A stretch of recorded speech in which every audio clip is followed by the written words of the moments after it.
안녕하세요 여러분, 이리아뷰입니다. 이번 23화 소감은 하나만의 직접적으로든 간접적으로든 스토리를 다 나타낼 수 있으면서 왜 이렇게 멀리 삥 돌아왔는지 모르겠네요. 자, 본론으로 들어가서 이번 에피소드에선 제루에 대한 캐릭터를 설명하는 내용이 주로 나오며 전체 스토리가 풀려가는데요. 그럼 저와 함께 23화 스토리를 보러 가시죠. こんばんは、日暮さん。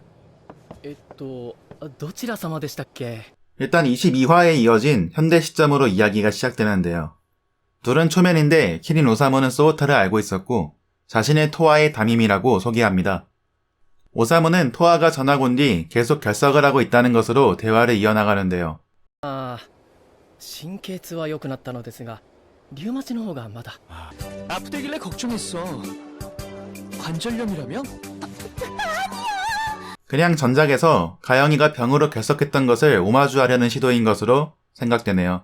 가찌키 가영이의 경우 수시로 왔다 갔다 할 수 있으니까 병명으로 학교를 결석하고 가끔 등교를 했는데 토아의 경우 그런 상황이 아니어서 유학 갔다고 하는 것이 자연스럽지 않았나 생각이 듭니다. 무리한 오마주. 그리고서 요령성에 대한 이야기로 넘어가는데요. 500年ぶりでしたっけ？どこですか?いや、詳しくは知りませんが、確か470年ぐらいの周期で地球にやってくるという彗星ですよ。最近話題になってる彗星ですよね. 우리들도 나사에서 간혹 지구 근처에 뭐가 지나간다 이런 보도를 해주잖아요. 야샤임의 현대에서도 그런 기관들을 통해 요령성에 대한 보도가 있었던 것으로 생각이 되네요. 하지만 일반인 눈에는 보이지 않는 거리에 있고 키린 오사무는 그것을 볼 수 있었죠. そうか。普通の人にはあれは全く見えないんだ. 이 속마음으로 키린마루 버전 목소리로 변경되는 것이 좋았네요. 자연스럽게 같은 요령성을 보고 있는 것으로 키린 오사무가 현대를 살피기 위해 보낸 분신이라는 추측이 신빙성이 있겠네요. 나락도 분신이 여럿 있는 것으로 리쿠 또한 키린마루의 분신일 듯합니다.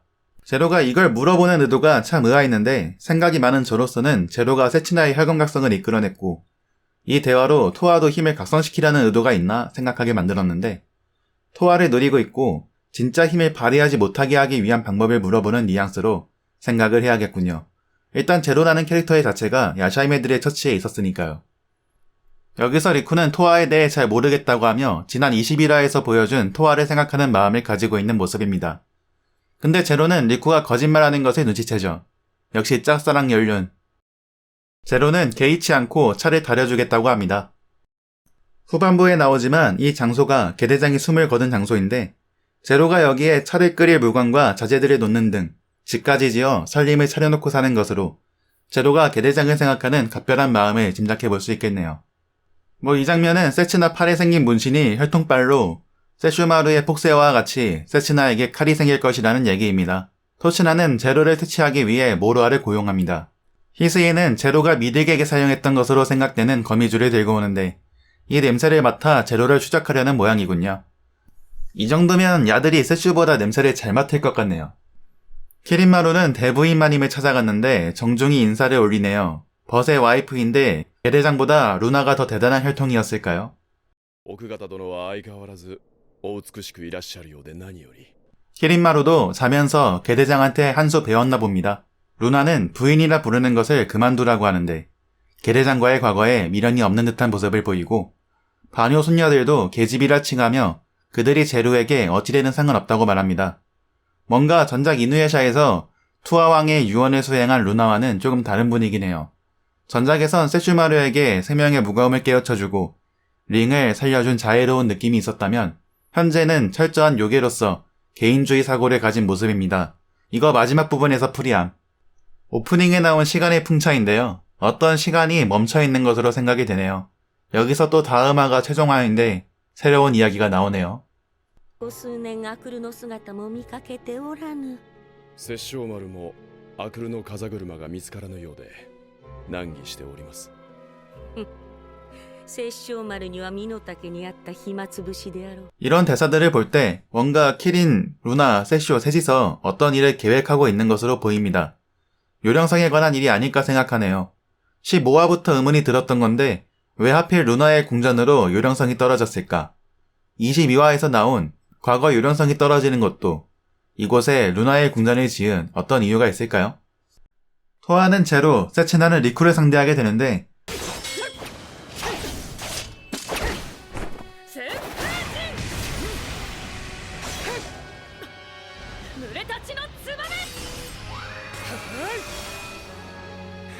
리쿠는 세츠나 상대로 봐주는 모습입니다. 귀에 있는 진주를 전혀 사용하지 않아요.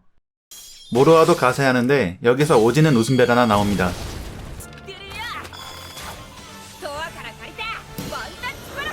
제로는 영역을 담은 공격을 되받아치는데 모로아는 예전에 터득한 다홍 폭류파를 드디어 시전합니다. 근데 리쿠가 흙을 뿌려서 막아내는데요. 묘가가 이걸 설명해주는데 계대장이 죽은 장소라 이곳엔 흙의 요력이 깃들어 있어서 모로아가 사용한 다홍 폭류파는 철사를 사용하던 계대장이 오리지널 폭류파라며 기술 창시자인 계대장의 흙을 뿌리면 묘기의 영유가 사라진다네요. 이 설정 맞아? 철스아의 폭류파, 쿠리카라마루의 폭류파. 모로아가 철스아 필살기인 폭류파를 철스에 없이 쿠리카라마루로 사용한다는 설정도 조금 이상해서 비슷한 기술이겠거니 했는데 폭류파와 같은 기술이라 언급을 차라리 모로아가 계대장과 같은 핏줄이라서 요력을 무력화시켰다면 이해는 하겠는데 토아는 여기서 리쿠가 신세진 누님이 제로라는 것을 알게 되고 빼앗긴 진주를 모츠나가 내놓으라 말하는데 제로는 쿨하게 주라고 하였죠. 여기서 리쿠가 갑자기 진주가 모두 모였다고 밝히는데 제로는 급당황하며 계대장이 죽은 장소에 자신의 눈물로 만들어진 진주가 모두 모인 것이 굴욕적이라 말하고 진주를 모두 모아서 주려 한 리쿠에게 화를 냅니다. 제로는 계대장이 죽은 장소에 머물지만 계대장의 마음을 표현하는 무지갯빛 진주에 대해선 거부감을 보이는 모순된 행동을 보이는데요. 제로는 어떤 이유로 겉으로는 계대장에 대한 마음을 부정하였고 이에 눈물과 요력, 마음을 진주로 만들어버렸으나 무의식에서는 그를 향한 마음이 남아있어 그가 죽은 장소에 머무는 것으로 생각되네요. 토츠모가 제로를 추적하고 있었다는 것을 근거로 제로는 토츠모를 상대할 장소에서 기다린 게 아니라 여기서 머물고 있었던 것이고 또한 아까 언급했던 집과 차를 마실 물건들도 있었고요. 제로는 자신의 앞에서 리쿠가 진주를 꺼낸 것에 화를 내고 진정한 주인이 누군지 알려주겠다 했는데 아니 약간 백색 진주 쿨하게 줘버리라고 했던 누님이 리쿠가 진주를 뺏겠다고 한 것도 아니고 주겠다고 했는데 갑자기 뭔 진정한 주인 타령하면서 진주를 다 빼앗아가는 이 장면 나만 이상한가? 그냥 요력, 마음, 눈물 다 버려서 이상해진 걸로 생각하고 넘어가죠. 제로의 머리 위로 진주가 뺑글뺑글 돌기 시작하는데요. 이거 강력한 복선입니다. 금색 진주를 빼앗기자 세츠나의 혈검이 반응을 보이기 시작하는데 여기서도 뭔가 의아한 것이 진주 4개를 모으면 키린마루를 넘어서는 요력을 가질 것이라 했던 큐키의 말을 생각해보면 모든 진주를 가진 제로가 세츠나의 혈검에 한방컷을 당해버렸군요. 다음 세쇼마루가 나오는데요. 아까 키린과 루나가 언급했던 아쿠르가 등장했어요.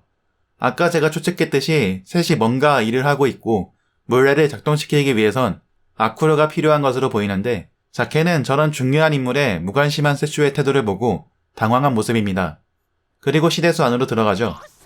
이는 세쇼마루에게 있어서 가장 우선시되는 게 링이라는 것을 표현하는 것이라 생각되네요. 제로랑 연결되어 있는 링은 제로가 죽자 눈을 뜨게 됩니다. 여기서 뭔가 형태가 이상한데요. 제로의 죽음이 링의 죽음으로 이어진 것이 아니라 잠에서 깨어난 것이죠. 링이 죽어가는 이유는 다른 원인이 있는 것으로 보입니다. 그리고 제로의 주술은 그 죽음을 막아주는 역할을 하는 것이 아닐까 싶네요. 루나는 죽어서 명도에 간 제로와 대화를 하게 됩니다. 제로는 이제 곧 자신과 연결된 세슈마루의 아내가 죽어서 이곳으로 올 거라 기뻐하고 루나에게도 이자요이가 죽었을 때 나처럼 기쁘지 않았냐 물어보는데 솔직히 상황 자체가 다르지 않나요? 정실인 입장과 그냥 짝사랑. お前は一体何がしたかったのだ。私は人間と汎用が嫌いなのだ。特に大将の血を受け継いでいるだけの中途半端な輩がな。やはり嫉妬か。まるで人間のようだなお前は。人間だ。 여기서 제로의 그간 행동을 설명하는 내용이 나왔는데요. 사원의 곳의 예언은 인간도 요괴도 아닌 시간을 뛰어넘는 자라고 했는데 개인적인 감정으로 세슈마루의 딸들이 반유라 그 예언의 대상으로 지칭하고 죽이려는 속셈이었다는 것이죠.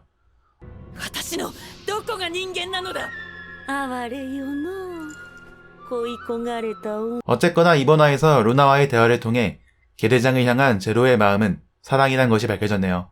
세슈마루는 죽은 제로의 앞에 나서며 혈검으로 제로를 벤 세츠나에게 어째서 자신의 칼로 베지 않았냐 물어보는데 이거 태종아를 향한 떡밥이 될 것으로 보이네요. 그리고 천생아로 제로를 살려내고 링은 다시 잠들게 됩니다. 제로는 계대장의 이빨로 만든 천생아로 자신을 살려냈다며 그와 관련된 모든 것을 수치로 여겨 부정하려고 합니다. 토아는 여기서 대사를 치며 제로에 대한 마음을 표현하는데 誰かが取り決めたルールに従っていなければ異物とされる。あっちの世界にいた頃の私はそんなことにうんざりしていた。あのゼロという人の気持ちがかつての私に似ているような気がした。